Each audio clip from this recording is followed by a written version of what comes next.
আশা করতেছি আপনি একজন ওপেন ইউনিভার্সিটির ছাত্র এবং আপনি এইচএসসি প্রোগ্রামে ভর্তি হয়েছেন।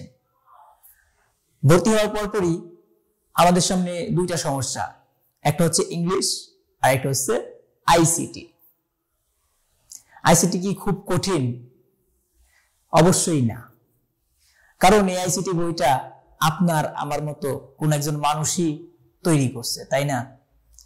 বইয়ের মধ্যে যা যা আছে সেগুলো কিন্তু কোনো না কোনো মানুষ তৈরি করছে, সেগুলো আমরা পড়তেছি, আমরা সেগুলোর উপর পড়াশোনা করে তারপর এক্সাম দিতেছি, ভালো রেজাল্ট আসতেছে, কারো খারাপ আসতেছে। খারাপ আসার কারণ হচ্ছে প্রথমত আমরা একটা বিষয়ে ভয় পাই যে আমি পারবো না, এবং সেই ভয় থেকে আমরা অলসতা করি যে আমরা এটা পারবো না, এই জন্য আমরা পড়বো না, এটা তো ফেল ধরেই রাখছি। আসলে অতটাও কঠিন না আইসিটি সাবজেক্ট।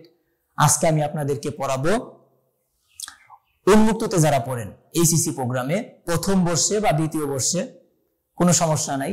প্রথম বর্ষে মূলত আইসিটি পড়ানো হয়, দ্বিতীয় বর্ষে পড়ানো হয় কিনা, আমি যখন ছিলাম তখন দ্বিতীয় বর্ষে আমি আইসিটি পাই নাই, শুধুমাত্র প্রথম বর্ষে পড়িয়েছিল। যাই হোক, আজকে আপনাদেরকে আমি আইসিটি পড়াবো এবং আইসিটি আপনার দ্বিতীয় চ্যাপ্টার উন্মুক্ত বিশ্ববিদ্যালয়ের যে বইটা আছে সেই বইটা থেকে আমি আপনাদেরকে পড়াবো। উন্মুক্তের যে বইটা আছে সেখানে প্রত্যেকটা টপিক একদম সংক্ষিপ্ত আকারে দেওয়া, যার কারণে অনেকের বুঝতে সমস্যা হয়, অনেকে পারে না। তো আজকে আপনাদেরকে আমি খুব সহজে আইসিটির দ্বিতীয় চ্যাপ্টারের নেটওয়ার্কিং কি, নেটওয়ার্কিং এর উদ্দেশ্য কি এবং আরো যাবতীয় যা কিছু আছে ধীরে ধীরে আমরা পার্ট বাই পার্ট আপনাদেরকে শেয়ার করব। আশা করি আপনারা এই পর্বগুলা দেখলে আপনাদের আইসিটির উপরে যে সমস্যা বা দুর্বলতা এটা দূর হয়ে যাবে এবং আপনারা আইসিটিতে ইনশাআল্লাহ পাস করতে পারবেন, ইভেন ভালো একটা মার্ক আনতে পারবেন। তবে খুব ভালো আনতে পারবেন এমন বলতেছি না, আমি জাস্ট দুর্বল যারা ছাত্র তাদেরকে পড়াচ্ছি এবং অনেকে ওপেন ইউনিভার্সিটিতে পড়ে প্লাস পাশাপাশি কাজ করে, সময় পায় না পড়তে, তো তাদের জন্য এই ভিডিওটা শুধুমাত্র দেখবেন এবং বুঝবেন, বাস পরীক্ষা দিবেন, ইনশাআল্লাহ পাস মার্ক চলে আসবে। তো কথা না বাড়াই, চলেন কাজে চলে যাই। প্রথমত আমরা আলোচনা করব নেটওয়ার্কিং কি। তো নেটওয়ার্কিং আসলে কি এটা অনেকেই জানে না। আপনারা যারা এই মুহূর্তে দেখতেছেন একটা খাতা নেন, আমি যেইভাবে সংজ্ঞা দিব ঠিক সেইভাবে আপনারা লিখে নেবেন, পরবর্তীতে পরীক্ষায় যাওয়ার সময় একবার করে রিভাইজ দিয়ে যাবেন বা মুখস্থ করে যাবেন, ইনশাআল্লাহ কমন পড়বে। তো নেটওয়ার্কিং হচ্ছে, আপনাদেরকে সহজ ভাষায় আমি বোঝাই, দুইজন মানুষের মধ্যে কথার আদান প্রদান বা তথ্যের আদান প্রদানকে বলা হচ্ছে নেটওয়ার্কিং। যখন আমি সংজ্ঞা লিখবো তখন আমি বলবো দুজন ব্যক্তি বা বস্তুর মধ্যে তথ্যের আদান প্রদানকে নেটওয়ার্কিং বলে। আচ্ছা, এখন আপনি প্রশ্ন করবেন যে ভাই কম্পিউটার নেটওয়ার্কিং কাকে বলে? সেম সংজ্ঞা, দুই বা ততোধিক কম্পিউটারের মধ্যে তথ্যের আদান প্রদানকে নেটওয়ার্কিং বলে। একদম সহজ, বুঝছেন তো বিষয়টা? কম্পিউটারের মাধ্যমে, মনে করেন আমি আমার কম্পিউটার দিয়ে অন্য একটা কম্পিউটারে মেসেজ পাঠাইলাম, কি রে বন্ধু কেমন আছোস, এই যে তথ্যটা পাঠাইলাম এটাকে বলা হচ্ছে কি? Networking, computer networking. আর যদি আমি একজন বন্ধুকে চিঠি পাঠাই তাহলে এটা কি হবে? এটা শুধুমাত্র নেটওয়ার্কিং হবে, কারণ একজনের মাধ্যমে আমি তার কাছে চিঠিটা পাঠিয়েছি।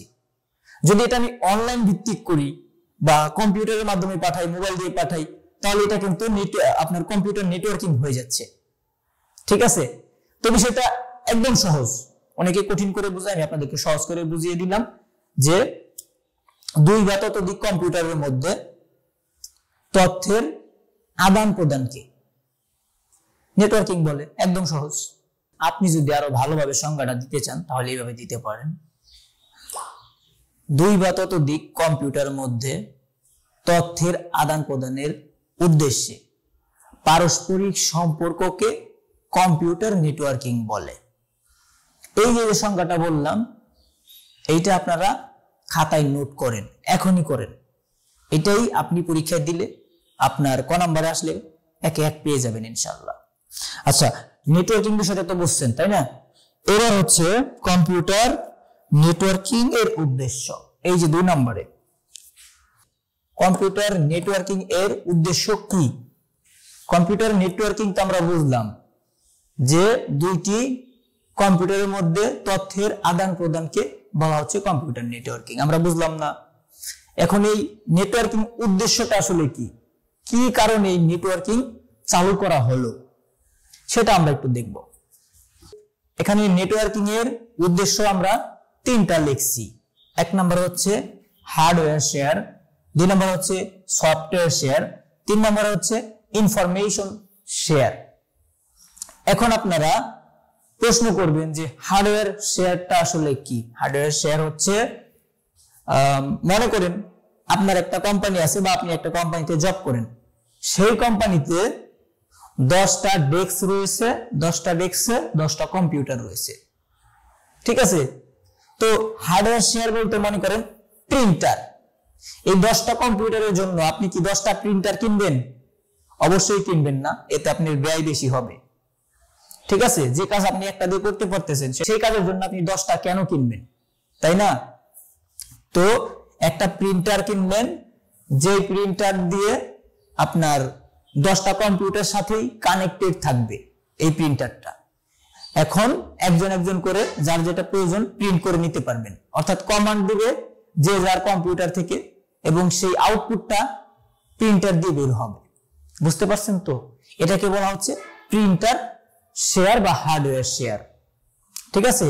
কারণ হার্ডওয়্যার কিন্তু আরো অনেক কিছু আছে, শুধুমাত্র প্রিন্টার না। তো এটা মূলত হার্ডওয়্যার শেয়ার। মনে করেন একটা প্রিন্টার দিয়ে আপনি 10টি কম্পিউটার থেকে আদেশ দিয়ে বা কমান্ড দিয়ে আপনার প্রয়োজনীয় তথ্যগুলো প্রিন্ট করে নিতে পারবেন, এই বিষয়টাকে বলা হচ্ছে হার্ডওয়্যার শেয়ার। দ্বিতীয়ত হচ্ছে সফটওয়্যার শেয়ার। সফটওয়্যার কি? মনে করেন আপনি আপনার কম্পিউটারের জন্য একটা প্রিমিয়ার প্রো ক্রয় করলেন বা পারচেজ করলেন, বা এমএস এক্সেল বা এমএস প্রোগ্রামগুলো আপনি পারচেজ করলেন বা কিনলেন। এখন আপনার এই কোম্পানিতে 10টা কম্পিউটার আছে, আপনি যেই কম্পিউটার থেকে কিনলেন ওই কম্পিউটারে ওই অ্যাপ্লিকেশনগুলো রয়েছে, এবং এখন বাকি যে 9টা কম্পিউটার রয়েছে ওই 9টা কম্পিউটারে কি আপনি টাকা খরচ করে প্রত্যেকটা কম্পিউটারে কি সফটওয়্যার নামাবেন? অবশ্যই না। আপনি যেই কম্পিউটারে সফটওয়্যারগুলো কিনলেন সেগুলা অন্য কম্পিউটারে শেয়ার করে দিবেন। আমরা নেই না এক মোবাইল থেকে অন্য মোবাইলে একটা সময় ফটো ভিডিও অ্যাপ্লিকেশন শেয়ার করে নিতাম, এই সেম কাহিনী। এক কম্পিউটার থেকে অন্য কম্পিউটারে এই সফটওয়্যারগুলো শেয়ার করে দিতাম, দিলে কিন্তু আমার কোম্পানিতে 10টা কম্পিউটার থাকলে 10টা কম্পিউটার আমি চালাতে পারতেছি। এটাকে বলা হচ্ছে আপনার সফটওয়্যার শেয়ার, ঠিক আছে? এটা হচ্ছে আপনার নেটওয়ার্কিং এর উদ্দেশ্যগুলো আমি বলতেছি। 3 নম্বর হচ্ছে ইনফরমেশন শেয়ার। ইনফরমেশন শেয়ার কি? মূলত এই নেটওয়ার্কিং তৈরি হয়েছে আপনার এই ইনফরমেশন শেয়ার করার জন্য। ইনফরমেশন বলতে বিভিন্ন ধরনের তথ্য বোঝায়, কথাবার্তা বোঝায়। যেমন আমরা মেসেঞ্জারে মেসেজ করি, কি রে বন্ধু কোথায় আছিস, আমার বইটা নিয়ে আয়, বলি না? তো এই যে বিভিন্ন ধরনের তথ্য শেয়ার করা বা আদান প্রদান করা, এগুলোকে বলা হইতেছে কি? Information share. তাহলে বুঝতে পারছেন যে নেটওয়ার্কিং এর উদ্দেশ্য কি কি? এই যে 3টা কাজ আমি বললাম, এই 3টা কারণে আপনার নেটওয়ার্কিং চালু হয়েছে। আর নেটওয়ার্কিং এর উদ্দেশ্য হচ্ছে এই 3টা: hardware share, software share, information share.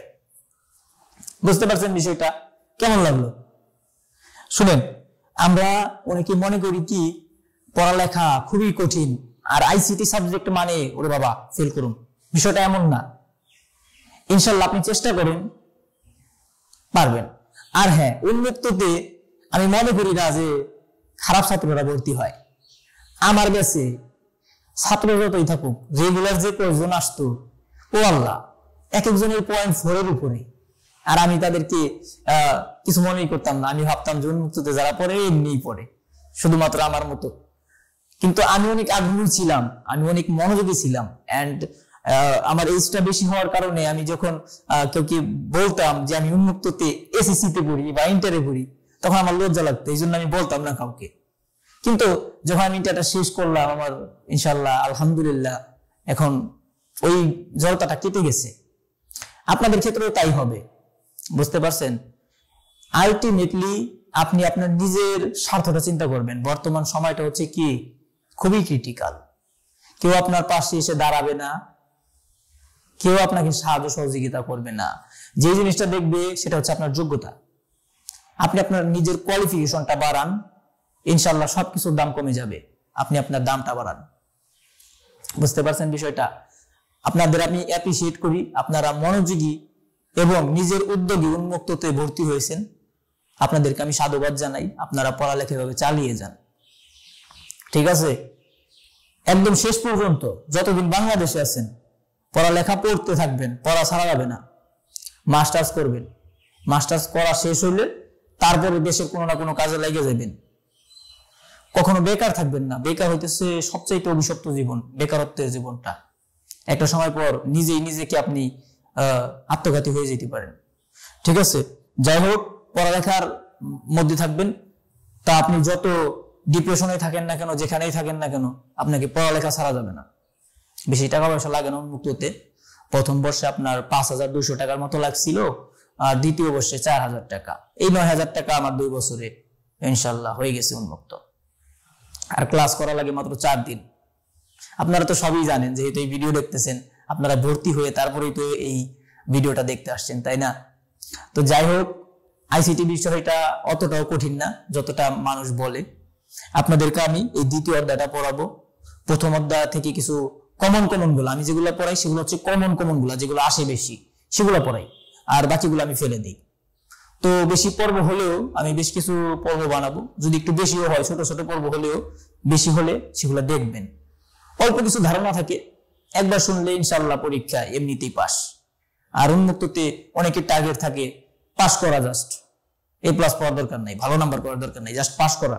হ্যাঁ, তাহলে আপনাকে এই ভিডিওতে স্বাগতম, আমাদের এই চ্যানেলে আপনাকে স্বাগতম। অবশ্যই প্রত্যেকটা ভিডিও দেখবেন, ইনশাল্লাহ পাস করে যাবেন। আর যে যে সংজ্ঞা আমি দিব, যে যে বিষয়গুলো আমি বলবো, এই যে 3টা পয়েন্ট লিখছি, এগুলো আপনি হালকা করে স্ক্রিনশট দিয়ে রাখেন। আর যদি পাশে কোনো খাতা থাকে, কলম থাকে, ওগুলা নোট করে রাখেন। ওই খাতাটা পরবর্তীতে আপনার প্রয়োজন পড়বে, যখন পরীক্ষা দিতে যাবেন, এগুলো তার মন থাকবে না, তখন একবার করে দেখে যাবেন আর মনে করার চেষ্টা করবেন আমি কি বলছিলাম, ঠিক আছে?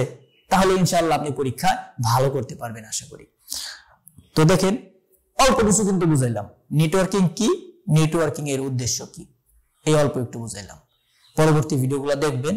যদি ভালো লাগে ভিডিওটি, অবশ্যই একটা লাইক দিবেন এন্ড সাবস্ক্রাইব করে থাকবেন, তা না হলে কিন্তু পরবর্তী ভিডিও পাবেন না। ভালো থাকবেন, সুস্থ থাকবেন। আল্লাহ হাফেজ।